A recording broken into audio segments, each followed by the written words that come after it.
Oh, hi. I didn't see you there. In case you're wondering why I'm just sitting here not reviewing anything, well, that's because a certain someone was supposed to show up 30 minutes ago so we can review Bayonetta 2. God, that guy fucking sucks. He barges in out of nowhere without my consent to join for the first game, but as soon as I invite him ahead of time for the second one, no call, no show. Guess those plans are out the window. Gotta review something else. To the emergency video ideas wheel!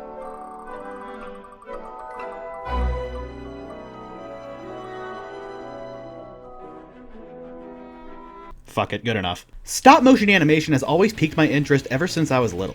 Primarily thanks to Wallace and Gromit, Rudolph the Red-Nosed Reindeer, Chicken Run, Pingu, Crashbox. Anyone else remember that? Let me know in the comments. But a movie I actually never watched until adulthood was The Nightmare Before Christmas, one of the most famous in the stop motion world.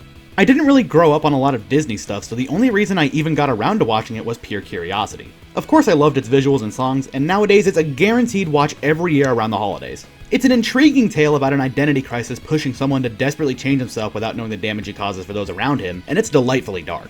This was actually one of the movies that inspired me to start a VHS collection, since its visuals with that shitty picture on a CRT in a dark room is the vibe of all time. It's one of Disney's films that got hit with the Touchstone Pictures label until about 2 decades ago, when goth millennials turned it into one of those legacy film cash cows. This is the only Touchstone film I can think of that actually managed to escape the name, while the rest of them were doomed to stay in the company's backlog as their unwanted stepchildren, some of which aren't even streaming on Disney Plus despite how good they are.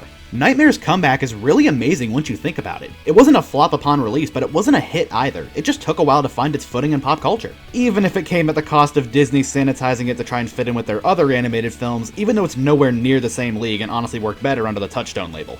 But despite Disney games being everywhere in the 90s with even the most unfitting and unnecessary films getting tie-ins, Nightmare actually never got this treatment during its initial heyday. Could you imagine how cool it would have been at the time to see a pre-rendered Nightmare Before Christmas game similar to Donkey Kong Country or Klonoa? But that never happened. Nightmare's first game appearance wasn't until Kingdom Farts. So come 2004, the film is over a decade old at this point. We're in the latter half of the 6th generation of consoles, and all of a sudden Disney decides, yeah, now it's time to make a game! What's concerning is that Disney's name is nowhere on this. Granted, this was during the era when Nightmare was considered a Touchstone film, but Disney proudly put their name on Kingdom Hearts, which featured Nightmare prominently. That might speak a bit about the game's quality if the House of Mouse wanted nothing to do with it. Can't even imagine who developed the game, probably some C-tier support studio that went defunct a long time ago.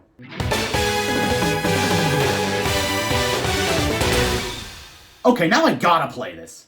During a time when licensed games were literally everywhere and they were often squirted out by no-name developers, seeing this one done by one of the most prolific and highly respected Japanese publishers in the industry is really something. Capcom is responsible for some of the most famous franchises in gaming: Street Fighter, Resident Evil, Mega Man, Monster Hunter, and Devil May Cry, just to name a few. They're no stranger to licensed games either, as they've had a strong relationship with Disney ever since the NES era. Even besides Disney stuff, they did a lot of Marvel Fighters, a Harvey Birdman game which is literally just Ace Attorney, and a really awesome fighting game based on Stardust Crusaders. Yeah, fucking JoJo, and it's probably the best JoJo game out there. Go play it, it's Kino. So here we are today with a Nightmare game done by Capcom, and considering their prominence with action-oriented titles, the back of the box implying the presence of combat honestly got me excited to go into this when I first played it. After doing some digging, this game in particular was done by Capcom Studio 3, whose portfolio I could only find thanks to IGN. They did the original Resident Evil trilogy, which were some of the most groundbreaking games in the survival horror genre, and they also gave us Final Fight.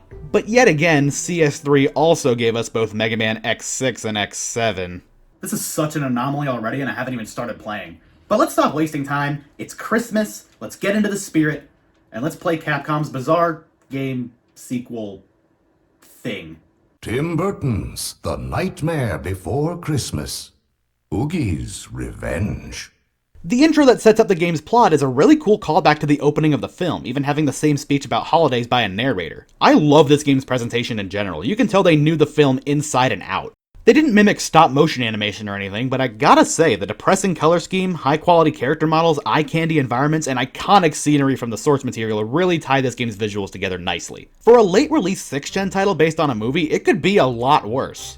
It's not a beautiful game or anything, but it mimics Nightmare's aesthetic well enough for the time. Some widescreen support would have been nice, and maybe brighter lighting too, because certain areas make it really hard to see without changing my TV settings. It uses a fixed camera system akin to classic Resident Evil, and in most cases it really enhances the shots of certain areas. I'm playing this on Xbox, and this game getting an Xbox port in the first place is pretty surprising in hindsight considering Capcom's strategy in the early 2000s being knee-deep into console exclusivity. With the most relevant example being Devil May Cry, a PlayStation-only franchise at the time which served as one of the main inspirations for Oogie's Revenge. I think that's a good way to transition into talking about the gameplay because I wasn't kidding when I said that. One of the game's primary aspects is enemy combat, with Jack's moveset and power level growing as you progress through the game. At the beginning, Dr. Finkelstein gives Jack this green slime fetish hand attachment called the Soul Robber, which was originally meant to help Jack scavenge for items to come up with ideas for next year's Halloween, but by the time he gets back to town and the game begins, it's exclusively used as a weapon. That's quite the odd choice for a weapon, but hey, what's not odd in Halloween Town? However, despite the DMC comparison earlier, do not go in expecting a combat system that's equally as sophisticated. Jack can use the Soul Robber to whip, grab, throw, and slam enemies. There's other special moves like a spin, which attacks in multiple directions and draws in pickups, and the Soul Cycle, a tornado which shreds crowds and ends in a powerful throw. There's not much else to take advantage of other than a dodge button. You can't even jump. There's a taunt button which can piss off enemies and skip the Soul Cycle charge, but that's really about it. We do have some light RPG elements here, but I really do mean light. All you can really do is upgrade the Soul Robber and Jack's unlockable transformations in the shop, buy ammunition for the consumables such as blue souls, and extra bottles to store healing water in, all of which can be accessed in the game's inventory system. The combat as a whole is honestly fun enough, it gets the job done, but there's a bit of a learning curve to it, and you start out relatively weak with a main whipping string that stops after only 2 swings. You really have to take advantage of your entire kit to really make the most of this game's combat. Oh, sorry, give me a second. I'm sorry if it sounds like I'm glossing over the combat, that's because it's really not the game's main focus. Oogie's Revenge is primarily an open-world adventure game with hack-and-slash elements on the side. The main meat and potatoes involves exploring the world and completing objectives. Very few of the game's chapters actually involve just heading down a linear path and smashing monsters. You gotta put that noggin to good use. NPCs throughout the world require Jack's help one way or another. For example, the Hanging Tree lost all of his hanging men, which are scattered throughout the graveyard, and you gotta find them all with the help of Jack's dog Zero. Plenty of times, though, you're interrupted while on your merry way to complete tasks thanks to enemy spawns. It's a brawler after all, so while the combat's not the main focus, it's far from an afterthought. Enemies show up in waves out of nowhere in select spots in each area, so if you're in this for the action, you're not gonna be starved of it. I know random enemy encounters aren't everyone's cup of tea, but this was probably the best way of handling this type of combat in an open world setting at the time. Halloween Town is segregated into individual areas by loading screens, and more of it opens up as you progress through the game. It reminds me of Battle for Bikini Bottom a bit, as while not 100% lore accurate, it makes for a nicely put together hub. Everything is connected, you're still going back to town even by the end of the game. Its structure is less like Devil May Cry and more like, for the lack of a better comparison, Postal 2.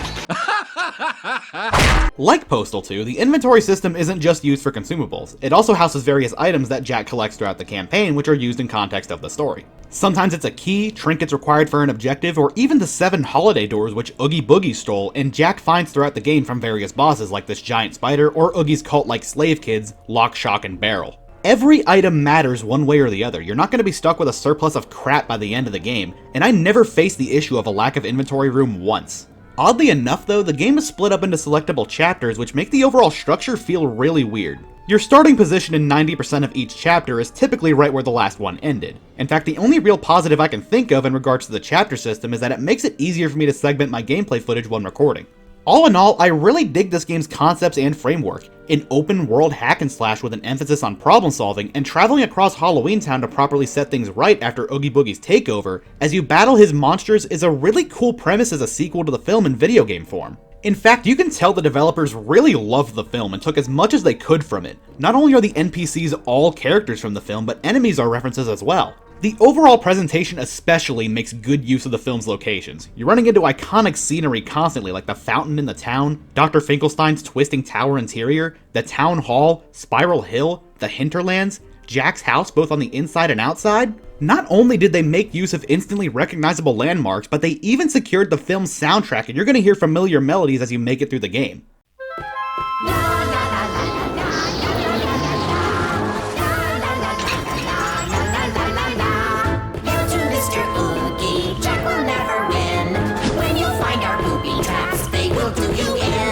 This is not just some generic framework they slapped the film's iconography onto for a quick buck. This truly feels like a Nightmare Before Christmas game inside and out. Jesus, again? This is an approach I can actually respect the hell of a lot here. Instead of just taking Devil May Cry, slapping Jack Skellington all over it and calling it a day, Capcom made something different. Not only does this actually set itself apart from Devil May Cry, it takes full advantage of the source material, utilizing characters and locations from the film in ways actually relevant to the gameplay. Pretty cool. While I keep getting interrupted by enemy jump scares, I think now's a decent time to talk about the game's enemy pool. You get a wide variety of ghosts, skeletons, enemy turrets, or whatever the fuck these things are, and the difficulty and strength of them are signaled by neon colors. That's right, kids, colored people are dangerous. Jack Skellington told me so. It's not just mindless pummeling that will take care of them either. Some of them require specific methods of attacking in order to deal damage. For example, these tanky skeletons with axes block attacks in front of them, so you gotta sliver behind them in order to properly dispose of them. Turrets can be taken care of with melee attacks, but the soul spin reflects their projectiles, which can definitely come in handy. You know what this combat reminds me of? Shredder's Revenge. Wow, a licensed combat game with antagonist revenge in the title, ain't that funny? It's got a fairly similar foundation with not the biggest moveset in the world, but it makes you use your brain when approaching enemy waves. That's the sign of a beat-em-up done right. Oh, god damn it! I gotta say, I'm impressed so far with this game. Lots of great ideas wrapped together with a combat system that, while not the deepest in the world, is satisfying for someone like me. But how's the execution of all these other ideas, and does the game succeed at what it sets out to do? God, no! Alright, let's just get into what this game tends to do wrong, because the list of flaws is a mile high. First off, this shit gets really cryptic for no good reason to the point where you just need a guide for certain sections. Chapter 2, right after the game truly begins after the intro section and fight against Shadow Oogie. The first thing you see is Corpse Kid walking by the fountain, so you go pay him a visit and he tells you that the witch's shop is reopened. So you go to the shop, talk to the witches, and you can't afford anything yet because the game just started and you have no paper. I have no money! After that, nothing. You're left by yourself to figure it out. I tried exploring and the main gate is locked. In fact, everywhere is locked except for Jack's house, the town hall, and this path which leads to the pumpkin patch. You arrive here and are met with a never-ending wave of infinitely spawning ghosts. You can't do anything here. It's a beginner's trap.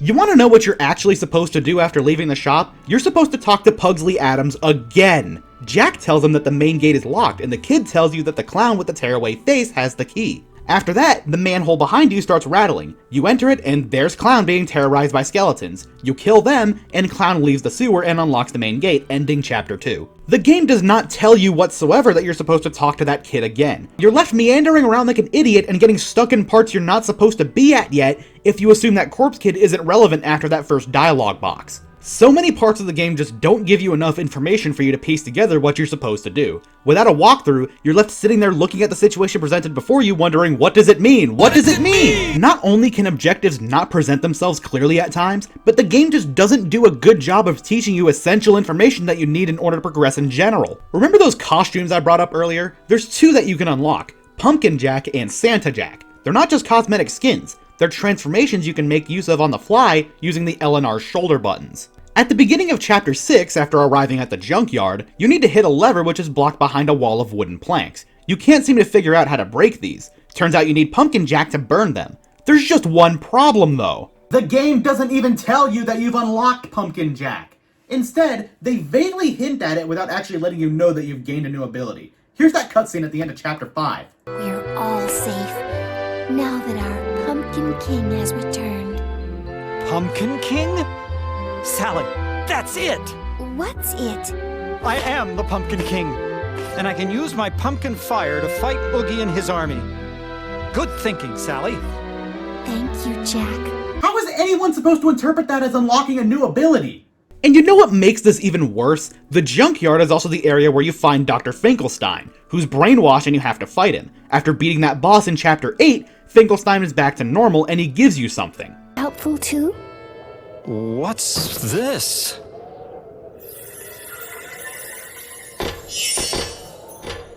It's Sandy's costume!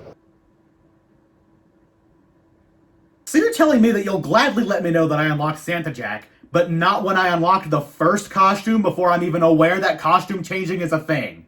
Now before anyone tells me, yes, I do know that it's explained in great detail in the instruction manual, but what if someone's copy didn't come with the manual? That was a major possibility back when physical games were the only option, and this was 2004, long before the internet was commonplace in nearly every household. I guess if you just didn't have a manual, you can go suck dick with a straw unless you managed to figure it out by accident by hitting one of the buttons randomly. You know what would have fixed this? Having Jack transform into the pumpkin costume during that cutscene, and when it ends, the menu automatically appears and tells you press the L trigger to turn into Pumpkin Jack. The game certainly does that with items you pick up, so why can't it do the same to teach me new abilities? Who the hell programmed this? Why do I need to read the manual, which I may or may not have had on hand in the early 2000s when the internet was still a luxury? Am I just a stupid zoomer for expecting the game to teach me the stuff itself? I understand that hand-holding gets annoying in modern games, but just a little bit of advice would be nice, Capcom. Get out of my face! This is one of those games where you're likely going to need some kind of walkthrough. Nowadays, those are easy to get a hold of. You can absolutely find videos of what you're supposed to do if you're stuck. But since this came out in 2004, we're gonna do it like it's 2004! This is the official strategy guide for Oogie's Revenge by Brady Games. I started collecting strategy guides earlier this year, and they're a joy to flip through, even if I know the game inside and out. The one for Oogie's Revenge in particular is one of my favorites. It's got nice high-res scans of the game's characters, detailed explanations of tasks, a good style, even using the same fonts as the game does, helpful tactics for challenging sections, maps for all areas, and some seriously cool artwork that looks 10 times better than the crap promo art Disney splatters all over Nightmare these days. It's also got coverage for the other Nightmare game from this era, the Pumpkin King on Game Boy Advance, which I've never played. Perhaps another time, but not now. It's honestly a pretty great value for $15.99 back in the day.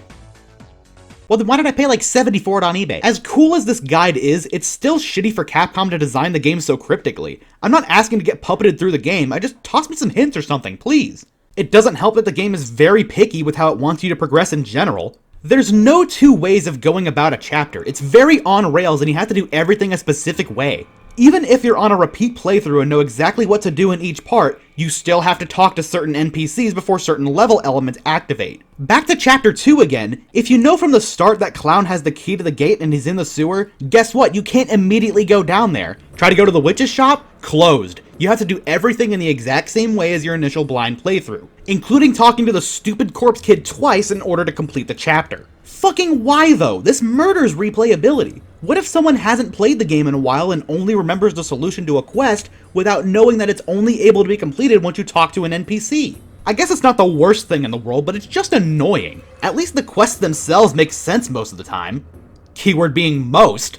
Chapter 12 involves the dipshit Clown again being stuck moving way too fast on his unicycle. You gotta use Santa Jack to detonate a present bomb in front of him to stop him. However, it only stops for a brief moment before taking off again. I thought I was supposed to grab the engine with a soul robber or something, but no, you actually can't help Clown yet. If you talk to the witch nearby, she tells you that you need some kind of special tool in order to remove the engine.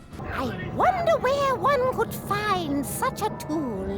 You want to know what you're supposed to do? You're supposed to figure out that you need to go all the goddamn way back to the junkyard, which was like 4 chapters ago, and talk to Dr. Finkelstein, who just so happens to have the tool you need. So you grab it, walk all the way back again to the area you were before, stop the Clown again with the present bomb, walk up to him while he's stunned, go to the inventory, and select the tool. Why am I even doing this to begin with? You're telling me not a single person in Halloween Town knows how to handle their own responsibilities and problems, and they just beg Jack to do everything for them? I'm busy trying to save your lives from Oogie's monsters. Why should I, Jack, the Pumpkin King, have to do your own dirty work for you? Some of this I can understand, but you're telling me nobody can just shove Clown off the unicycle? Christ, I thought it was bad when they worshipped Jack like some kind of deity in the film. But begging him to do random shit that literally anybody else can do is a whole nother level of pathetic. Jack, I can't get off my unicycle. Jack, go get me a biscuit. Jack, I've fallen and I can't get up. Jack, do my taxes for me. Talk about unnecessary padding. You want to know why? Because most of the time, besides actually finding out what you're supposed to do, is walking. This is usually the time where I would use the fast travel system. If I had one! Yeah, that's right. Despite this being a fairly large open world, there's no fast travel. If you need to get to a completely different area, you gotta walk all the way there. Get this, I died on my first attempt of Chapter 11, so when I reloaded my save, I decided that it would help if I refilled my health and bought another bottle, both of which need to be done back in town. You can't just quit an area and warp back to town, you need to walk. It takes ages to get there and back. It is fucking nauseating. Whose boneheaded idea was it to implement an open world without the ability to warp?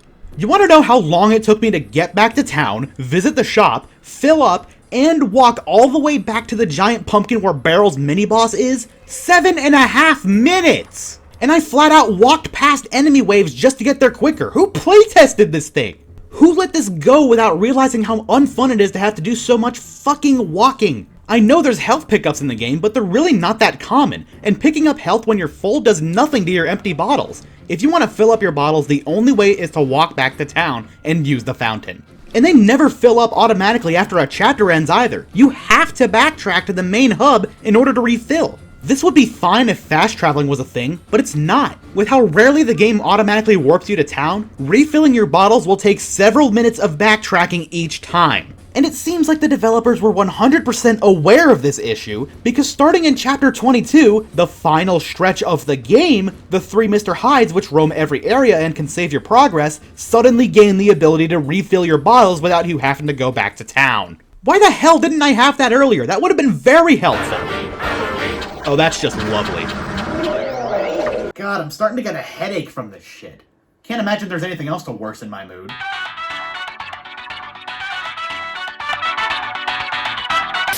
Hello, Toasty. We still up for Bayonetta 2? Leave! Okay, fine, Toasty. You don't fuck. Damn. Best part is, I'm not even done complaining.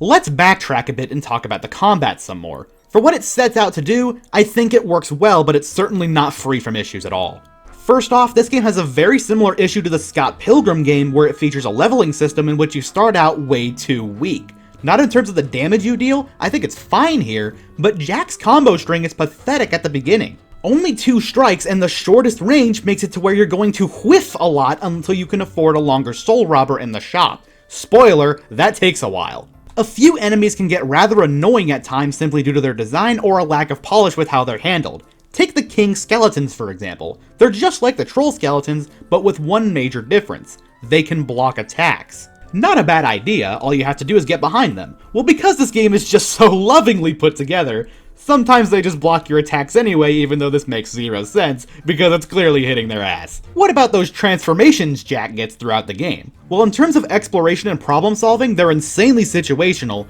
and in terms of combat, they're fucking worthless. Pumpkin Jack's flames don't have any afterburn on enemies, so you're not going to get much done on them other than wasting flame ammo, and Santa Jack's present bombs only really serve to disable neon effects on neon enemies, as well as triggering booby traps. But it's not like you can't take care of them otherwise. The neon ghosts are a bit of a pain, but a good old-fashioned slam will kill them no problem. You can't access the soul robber in any of these forms, so I honestly wonder what the point of these was outside of more film iconography. The combat gets annoying on occasion, but not outright hard most of the time. Outside of finding out what to do, the game really isn't that challenging. In fact, I only saw the game over screen twice in my entire run. Oh god, I brought it up, didn't I? Obviously, a game like this where you can, die, features a continue system. Pressing yes revives you at the cost of 20% of your entire cash reserve. So if you're knee deep into a hard section and you've saved a lot of money, yay, 20% of your coins is going to sting. I am the Pumpkin King! But hey, at least it'll be worth it so you don't have to redo all that progress. Where do you think a continue spawns you? At the beginning of the room you died in? No. At the last loading screen? No. It starts at the beginning of the chapter. Wanna know where the game gives you a free shot to save? At the end of a chapter. Why in the fuck would anybody with more than 5 brain cells ever press yes? It's the same outcome plus a hit to your pocket. So you can't afford that soul robber upgrade you were planning to get after finishing the chapter. Shut up! It's been a while since I played the game before I started this review, and I thought it would have been at least worth that chunk of coins if I got to begin right where I died. But when I saw the game deplete over 1,000 coins from my reserve and start me at the beginning of the chapter, I just reset the console because pressing no and reloading your save is actually a better outcome than hitting yes. Why would they do that? For a game that has so much time wasting and grinding to boot, that's just downright cruel. Did somebody at Capcom hate their players so much that they decided to make continues a detrimental mechanic? Did Oogie Boogie design this game? Speaking of Oogie, the bag of bugs with a foot fetish, he's quite the sneaky son of a bitch in this game. He took all of the holiday doors and scattered them throughout the game. Eventually you get 6 of them back and use 4 to unravel the Spiral Hill to make it to the Hinterlands, which is the worst area of the entire game. It's this confusing colorless labyrinth where every area looks the same and you need to track down the holiday trees and put the doors back in place. However, Every holiday tree has their door hole taken up by these Oogie doors. Yeah, Oogie doors, just roll with it. 2 of the trees can just have their Oogie doors replaced, no problem. However, the 4 trees whose doors you used to unravel Spiral Hill to get here earlier, that's another story. You don't just walk up to them and take them off. Each door actually houses a combat challenge in that room. Kill all the enemies in the required time, and you'll receive that Oogie door to replace the real holiday door with back in Spiral Hill. Pretty simple stuff on paper, 2 of them are really easy, and the Halloween one is a bit tricky, but with the right strategy, it's fairly straightforward. But when you get to the last door, Happy Thanksgiving, asshole! Oh my god, talk about overkill difficulty scaling. You get 2.5 minutes to slay a monstrous horde of skeletons that seemingly never end. The screen fills up fast, which makes it hard to charge up the soul cycle, an essential move to passing this challenge. You have 0 room to mess up. Waste any time and the clock's running out. Everything is stacked against you. Neon orc skeletons that are more aggressive. The sheer quantity that will ruin your charges constantly. The obscene amount of troll skeletons that always spawn near the entryway of the room, which is where the fixed camera is, meaning you can't see shit half the time. That stupid taunting mechanic, which is supposed to bypass the soul cycle charge, just not working until it feels like it. It's downright sadistic how this was designed. This took me over half an hour of total playtime just in this room to finally conquer this door. And I split it into 2 recordings because I wanted to put the game down for the time being and pick it up later. There's so many skeletons that spawn that the game actually started slowing down from all the mayhem on screen. At some point, because of how they would not stop coming, I genuinely thought there was something wrong with my game and I needed another disc. But no, that's just how it's meant to play out. I don't rage at my video games anymore. Even here I kept myself together. But I was just utterly shocked at how cruel this room was. This isn't some optional side quest, this is required to beat the game. Wait a minute, go back. I need to see that taunt again.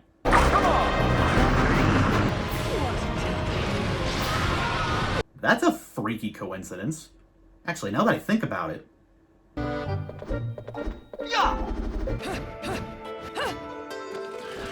Oh my god! Well, time to let the bad out of the bag. You might have noticed a handful of mechanics and ideas from this game that would later go on to be recycled for Bayonetta. The inventory system allowing you to store healing items, a front flip dodge which spamming results in the character doing a big vulnerable jump, taunting to piss off enemies. And when you think about it, some of the poses Jack does feel like something Bayo would do, and in a way the costume changing could be considered a predecessor to Bayonetta's weapon system. Even the game over screen looks pretty similar to the one in Bayo. Since Platinum Games consisted of former Capcom staff by the time it was founded, I tried doing some research to see if I could find any staff members that worked on both games. And lo and behold, Naoki Moro worked on both games as well as Devil May Cry 4, the entry in the franchise that introduced a hand grappler very similar to the Soul Robber. This is insane, folks. Oogie's Revenge is not just some rando licensed game that took beats from Devil May Cry. It first hatched several mechanics that would go on to appear in one of the genre's landmark titles. This thing is an important piece of hack and slash history. I wonder how well Bayonetta music would fit in.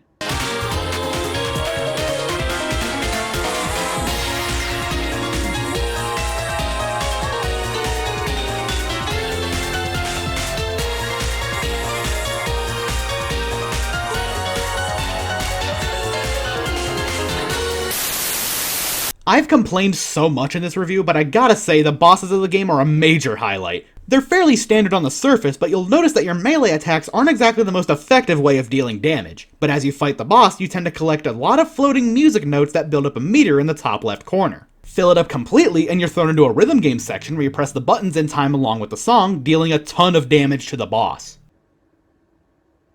That's awesome! This was one of the smartest decisions made by the team. Not only are rhythm games in general really fun, it takes full advantage of the fact that the movie's a musical. Jack and whoever he's fighting, except for the spider boss, that time it's Sally, are singing at each other like it's a Disney movie, once again showing that Capcom knew exactly what they were doing when it came to respecting the source material. My only real gripe with these music sections is that they didn't disable any sound effects, the combo counter keeps climbing with notes being hit, so the audio mixing just takes a big ol' shit. 3, 2, 1.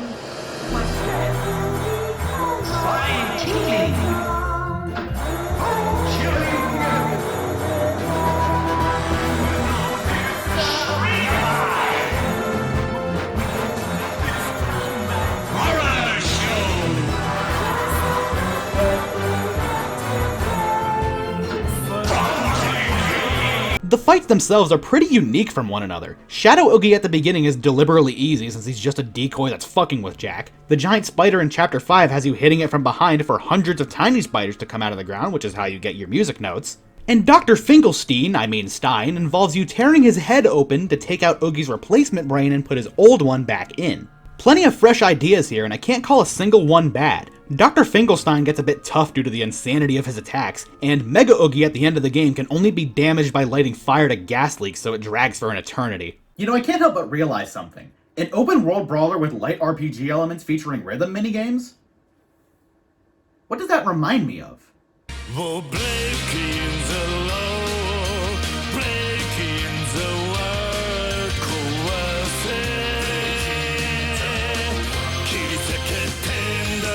Well, I've got news for you. This game's original Japanese release date in 2004 actually predates the first Yakuza by over a year. Jack Skellington was a fucking trailblazer. I think the musical aspect of these fights is a good way to segue into discussing the audio design. Alright, that's it! Like other brawlers, Oogie's Revenge cycles through a handful of battle themes, but 90% of the game has the battle theme set to This Is Halloween, the classic opener from the film. Doesn't matter which area, anytime you run into an enemy wave, This Is Halloween plays. It is not even a smooth transition, just out of nowhere you're jump scared by Halloween, Halloween, Halloween. I'll admit it worked well in the introduction near the fountain, and it was cute for the first few chapters, but oh my god, I got so sick of hearing This Is Halloween for like the 50th time that week. It's so nauseating having this song stuck in your head considering how many times they say Halloween. I'm at fucking work and all of a sudden when I'm trying to adjust a piece of equipment, my mind just goes to, I am the one hiding under your bed. It doesn't even start at random verses. After the transition, it always plays from the beginning and loops when it's done. This felt like a late addition to development, like Capcom shelled out the big bucks for the song and wanted to squeeze every penny out of it. What's weird is that it's not even the same rendition from the film. It's re-recorded for this game, and it's fine. It sounds close enough, and I'd imagine it would fool someone who isn't 100% familiar with the film beat by beat.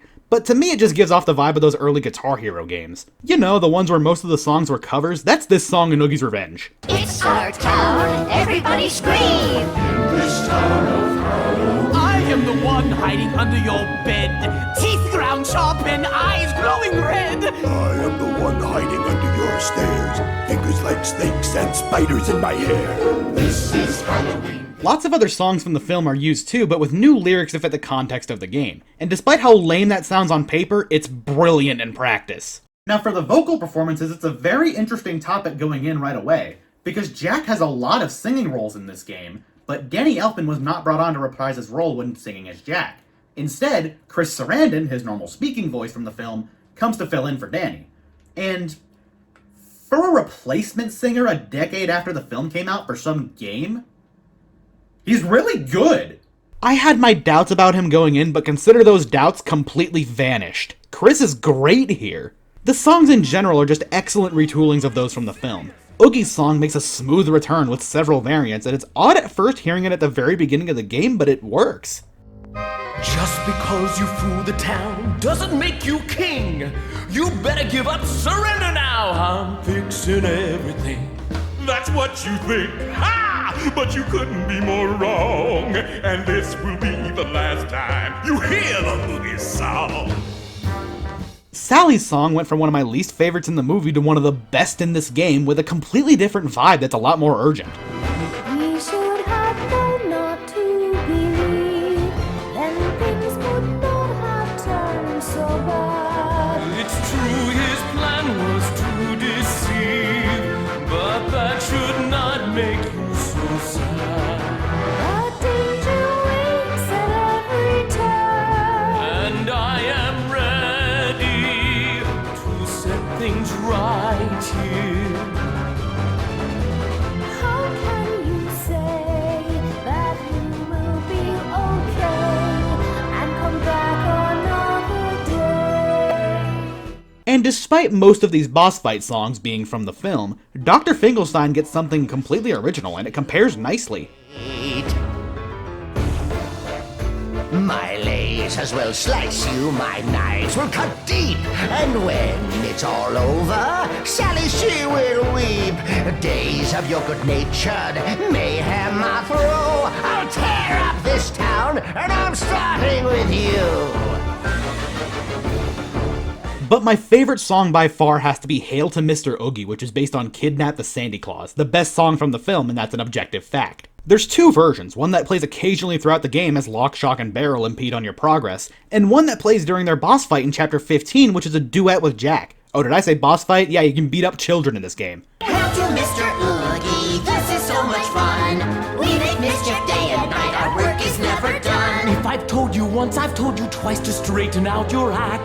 You'll never get away with this and that. You brats is fact.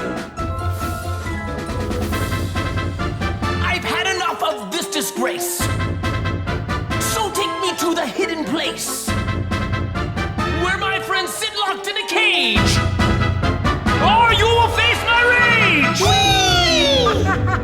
You reach Christmas Town in the final stretch of the game and are greeted to a retooling of What's This in a different, more threatening key, where Jack is lamenting the sight of chaos raining down in such an innocent and joyous place. Even to the point where his emotions get the best of him and he fantasizes about killing Oogie. The joyous decorations here are melting from the fire. No doubt the work of Oogie Boogie, drat that no good liar. There's fear in every window, oh I can't believe my eyes. And in my bones I feel the urge to cut him down to size.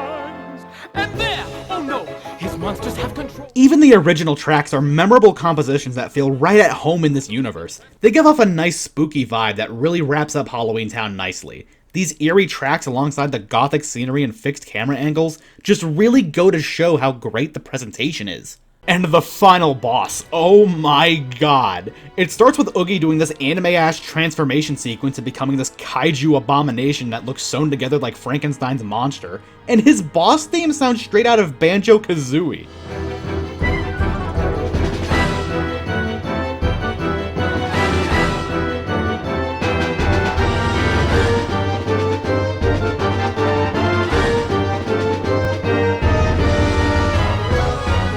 After you barely make it through the daunting task of burning him, you get the final rhythm section. Jack utilizes all three forms to rain hell on this overly persistent murderous bag of bugs. The camera shows people from Halloween Town watching through the fountain as Jack and Oogie duke it out one last time, and the music you get is this bombastic, orchestrated, borderline apocalyptic rendition of Oogie's song. I'm the Seven Holidays King! You're king of nothing!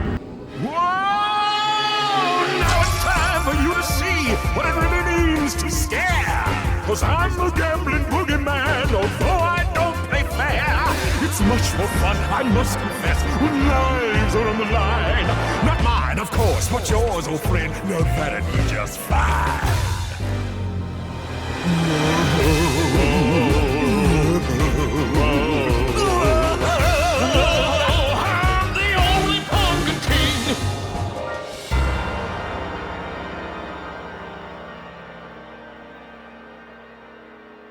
What a wild ending. Japanese developers always go ham when they're given Western IPs to work with, especially Capcom. We don't talk about Terminator Glomgold from DuckTales 2. In terms of voice acting, they got most of the film's cast back, but a few had to be replaced since it's been over a decade since it came out at the time. Catherine O'Hara didn't return to do Sally or Shock, so she was replaced with Kath Soucie, who I just know as Phil and Lil from Rugrats. I'm sorry, Jack. I was only playing a trick.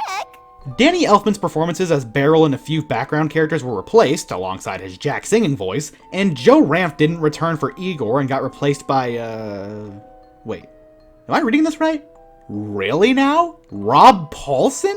That's a strange turn of events. You get a Disney regular replaced by someone with a much bigger name and legacy. I could barely even tell it was actually Rob until I looked up the cast. This guy's got some range. Igor's sorry, but Master says if Igor let anyone through, no biscuit. Oh, Igor's starving. No more gags, jokes, or monkey stuff. Define monkey stuff. Yeah, the monkey stuff, the monkey stuff. You know, you walks around like a silly monkey. And you be all goofy like a monkey. I think I'm gonna like putting some more cracks in this imposter shell. And you, Gappy, why do you sound so weird? Me sound weird? Heard yourself lately? Yes. Are you going to finish that croissant? Give him a chance! Give him a chance? Well, you probably gave Barack Obama a chance too! You sang with niggers! You probably voted for one! About the songs one more time, I see a lot of people express disappointment in the fact that Oogie's Revenge provides new lyrics to classic tunes in the place of entirely original songs. In hindsight, I get where they're coming from, as legacy franchises these days are bombarded with pointless sequels, remakes, and continuations that provide absolutely nothing new of substance to the series, and instead focusing on recycling old beats for the sake of key-jingling nostalgia. Some of this is admittedly present in Oogie's Revenge, as the end of the game before the final boss involves saving Santa from Oogie, something that already happened in the film. Jack also begins the game lamenting that Halloween is boring every year and he leaves town searching for something new to bring to the table. Again, a very familiar beat. Combine this with the abundance of old tunes, and some have called Oogie's Revenge a soulless rehash, but I would honestly have to disagree. I'm not going to bore you with a pointless analysis of the game's story because it's really not that special, but I want to say that it does so much new with this world that it does warrant existing. Oogie Boogie in the film was merely a plot device to serve as one of the consequences for Jack's selfish behavior. In this game, he takes a lot more personal action. He's a large-scale threat, a proper antagonist. This game also takes a lot of risks and puts interesting spins on the characters. Jack goes from annoyed with Oogie's presence in the film to outwardly enraged at what's happening to his town and his friends, to the point where he's willing to wail on the kids for what they've caused. The new lyrics for the film's songs are brilliantly written to match the tone of the game, and just like all good musicals, including the film that it's based on, it expresses the proper emotions the characters are feeling in each song. What I'm trying to say here is that this game is bold with how it somehow managed to completely turn the score of an entire Disney film on its head to fit dire stakes for a hack-and-slash video game, while also getting the blessing of the Walt Disney Company to do so. With the insane shit that happens in Oogie's Revenge, like that transformation near the end I mentioned earlier, and the stakes being higher than they ever were in the film all throughout, it's clear that Capcom had quite the vision for this game. It's got so much zest to it, and the presentation is lovingly put together. It's effective to the point where even I, as angry as I got in this review, couldn't help but get giddy at the really cool parts. You give me strength, you show you care. I cannot fail with you so near. I know I'd be lost without you. We'll stand together now and forever, and I'll tell you this very troubled night that we will set things right.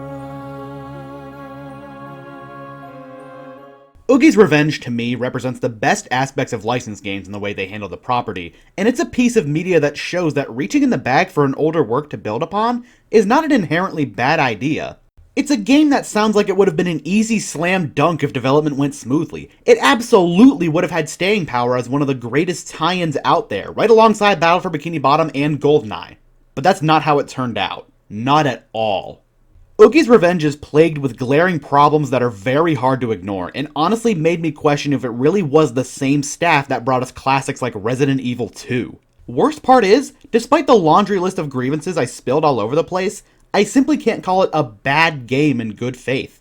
The raw foundation is solid, the combat generally stays entertaining, the presentation is to die for, it's oozing with passion and creativity. But as much as it pains me to say, even as a Nightmare fan, someone who can generally enjoy games with a handful of flaws as long as my idiot goblin brain is tantalized in the process, I cannot recommend it. This game to me is a guilty pleasure, something to pop in during the holidays when I'm not really looking to take anything too seriously. But for the average person, Nightmare fan or not, you've got so many better games in this genre to play. This game honestly disappoints me in the end, because despite the parts I like about it, as a whole it's just not very good. And normally I would gladly move on from a game like this, acknowledge all of its problems, put it back on the shelf, and enjoy it from time to time because of how much of a dumbass I am, plus a hint of irony. But this time I'll have to make an exception. I normally never say this about any game ever nowadays because of how much of a purist I've become in recent years, but Oogie's Revenge begs for a remake. Now maybe I've just gone off the deep end, because if you watched my channel for a while, you know I'm a certified remake hater. But Oogie's Revenge is a game brimming with potential to provide an absolutely outstanding gameplay experience alongside its brilliant ideas.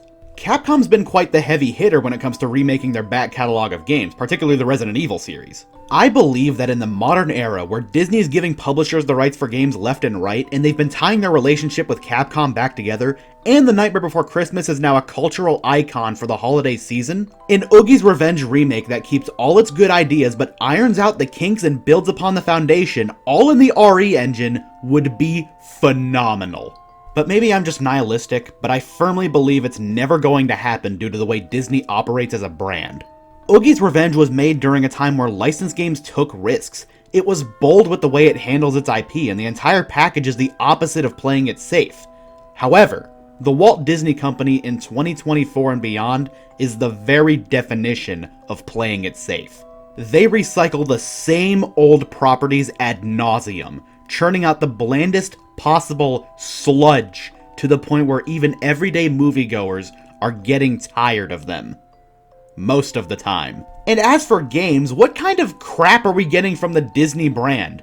Generic mobile tier shovelware? A remake of epic Mickey nobody asked for? Star Wars Outlaws? Jesus Christ. But I think the biggest reason of all is that Disney wanted absolutely nothing to do with Oogie's Revenge since the beginning. Not only did this come out during the Touchstone era, but it wasn't even under Disney Interactive. It was Buena Vista, their generic distribution label on random crap they didn't want associated with the Disney name. For example, my Blu-ray of Who Framed Roger Rabbit says Buena Vista on the back instead of the Walt Disney Company, and it's another Touchstone film. And even though Disney is pretty good at providing official methods of playing their old games, Oogie's Revenge is suspiciously absent from these efforts. In fact, it never saw a single re-release. No digital releases, no ports, not even a greatest hits reprint. It was one and done, never to be mentioned again. I respect the hell out of this game because of what it sets out to do. The game itself is very flawed, but it's so astronomically based at the same time that I can still have fun with it. Unfortunately, this game's ideas and ambitions are incompatible with the philosophy of modern Disney.